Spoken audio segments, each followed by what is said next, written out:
This is the top question, Tony from New Mexico. This is actually more process related, but Nice.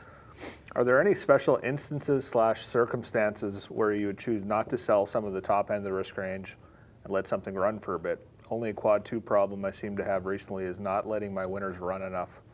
Thanks to you and Hedgeye for crushing quad 2. Yeah, I think it's going to be always going to be a problem, right? Like if you could sell all at every top and buy all at every bottom, you would be some version of Chamath in his own mind, right? Yeah. So that's not realistic. So the way to do it, let's say you had a 6% position in S&P 500.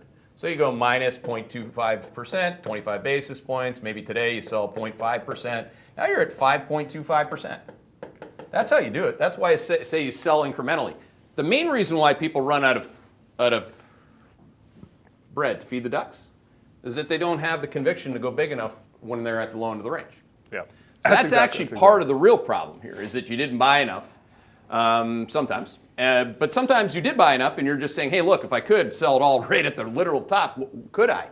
It's hard to do. That's why you do things incrementally.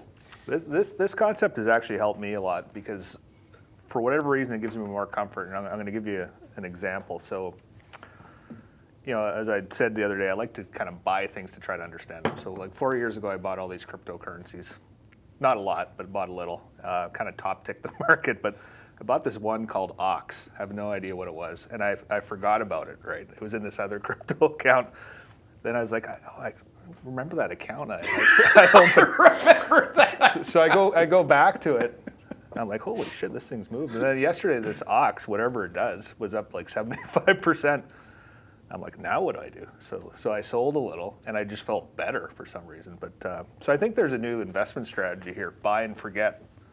I might coin that, but yeah, well, that's but this idea, it just kind of, for me, it's a psychological thing, but it gives me a little comfort, right? Like, take some off the table, have more dry powder, then you can. It's actually something that completely fading FOMO is just that. Yeah.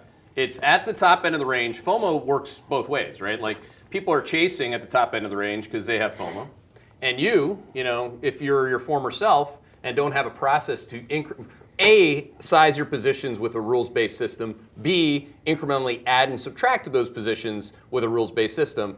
What I've learned actually since June, where I had to become a better coach, is that people really needed to learn some of the most basic lessons that I consider core to what I do.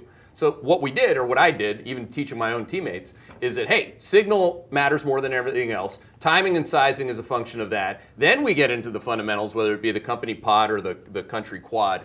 And that really helped me reset a lot of you by me just going, man, I'm getting pissed off at these people because they sound like idiots. But they're not. Yeah. They didn't know because I never taught it that way. Yeah. Like, so, but again, my wife says this all the time. She's like, it's just like hockey, Keith. Like, you in this case, you have to actually tell them to put the skate on one foot, on the other foot, tie them up, check them, stretch before you do that. The whole thing before you actually play the game, setting up your rules, discipline, size limits, incremental adds and subtracts. She said, they don't know that, so take it easy on these people, right? Exactly. Yeah. So now, I don't know, I get notes like this.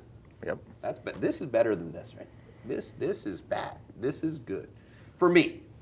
I'm trying to get better too.